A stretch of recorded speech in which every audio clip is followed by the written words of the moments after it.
শীতলাবাড়ি ঠাকুরানী মন্দিরের ৪০ প্রহরব্যাপী ৬২তম নামযজ্ঞের আজ তৃতীয় দিন।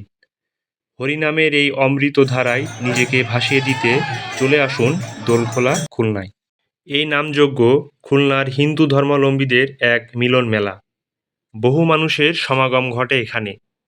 দোলখোলা বাজার থেকে শুরু করে মন্দির পর্যন্ত থাকে সুবিশাল আলোর ঝলকানি। পাশাপাশি রাস্তার দুই সাইডে বিভিন্ন রকমের দোকান বসে। মেলাতে বাচ্চাদের জন্য হরেক রকমের বেলুন দেখা যায়। মন্দির প্রাঙ্গণে অনেক মানুষের ঢল নাম কীর্তন শোনার জন্য। এই নামযজ্ঞের বিশেষ আকর্ষণ মহাপ্রসাদ বিতরণ। এই মহা খিচুড়ি প্রসাদ নিতে জনে জনে মানুষের ভিড়। এখানে অল্প বয়সী ছেলেরা সহ বিভিন্ন বয়সের মানুষ এই প্রসাদ বিতরণ করছে। এই মহাপ্রসাদ মালসায় করে বিতরণ করা হচ্ছে।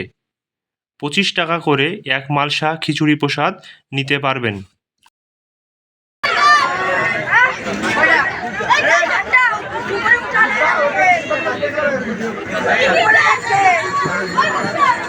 এই যে আমাদের